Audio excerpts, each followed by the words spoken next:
Deep Fear was released quite late in the Saturn's life, summer of 1998 in both Japan and Europe. Notice what's missing there? That's right, this game never saw the light of day in North America. Be warned, if you're looking to hunt down the PAL version of the game, it was actually the very last SEGA Saturn game to get released in Europe, and as such commands extremely high prices, like we're talking multiple hundreds here.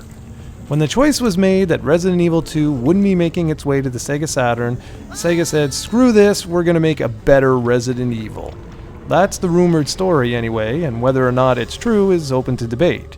Whatever the case may be, Sega set out to create their own survival horror game that could rival the Resident Evil series in every way, more like the original Resident Evil. Except that this bad boy would be 100% exclusive to the Saturn. The question is, did they succeed? Well, for the most part, I'd say, yeah. If you compare this to the original Resident Evil, it's better in almost every single way. Deep Fear features a fairly interesting storyline. A capsule from space has crashed into the deep ocean, right near a naval research facility. A submarine is sent in to secure the capsule, and naturally something goes horribly wrong. The sub crashes into a portion of the facility, and from there things go from bad to worse, and eventually the air is out all across the facility, some sort of disease is broken loose, infecting all the researchers, making them into monsters, and your job is to try and save as many people as possible and get the hell out of there. There are a few other odds and ends about the story, but I want to leave something for you guys to discover on your own. One note to make here for those looking to import is if you can find the European version for a decent price, naturally go that route because everything's in English. However, the Japanese version is still very much playable. The god-awful voice acting, of which there's tons, is entirely in English, so you'll always know where to go and what to do next. All the options are also in English, so it's a breeze to play. That said, some of the puzzles can be a little bit complex if you don't know any Japanese whatsoever, but thankfully there are great online walkthroughs that can really help you out. The core gameplay is exactly what you'd expect from a Resident Evil clone. There are tons of puzzles, lots of cheap scares, and loads of backtracking. Find a key card, go unlock a new area, fight some enemies, rescue people, etc. It's all standard fare. The game makes use of pre-rendered backgrounds, features tons of cinematics, much more so than Resident Evil did for its time, some of which are absolutely absurd, like showing an elevator going up and down, and so on.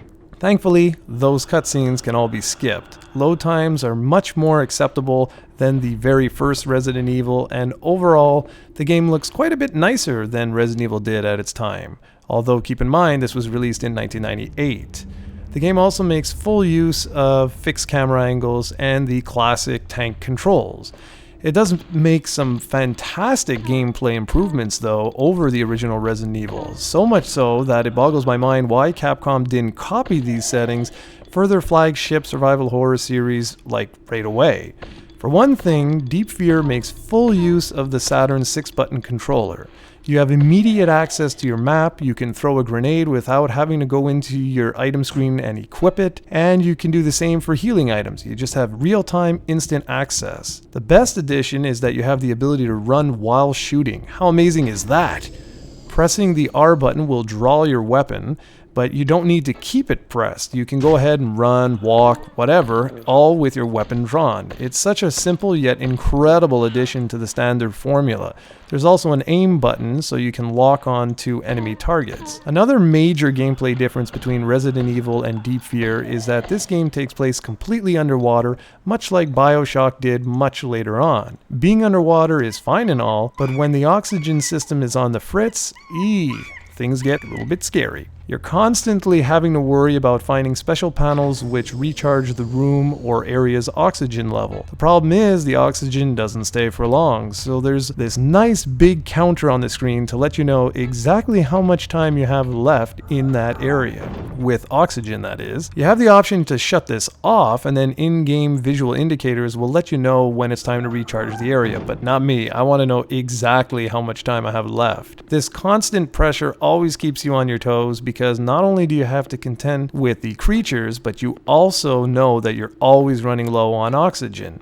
You also have access to a small regulator, which is particularly useful for the underwater sections or when your current area that you're in has been completely depleted of oxygen. And you can use the same panels to recharge that regulator and also to save your game. This one gameplay mechanic is truly what makes this feel completely different than the Resident Evil series. One of the most hilarious features of Deep Fear is the god-awful voice acting. I mean, just listen to this.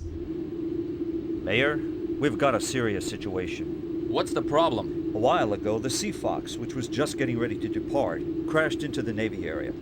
Crash? What happened? We don't know yet. I asked Dubois, the designer, to come too. Oh, there's no problem with my Sea Fox system. No accident should have occurred. Oh! We can't. Yeah, seriously, wow, it's terrible. The rest of the game is fantastic. It spans 2 discs and is truly creepy. You're underwater, running low on air. There are monsters that appear at random all over the place, and you're the only one who seems to be able to do anything about this. It is a crying shame this game was never released in North America, and sadder still that Sega has never returned to this amazing universe. There was so much untapped potential here that never really got fully realized. If you're looking for a survival horror game that the Saturn called its own, this is the one to play. It's great fun, features amazing gameplay, and is totally enjoyable. It comes highly recommended.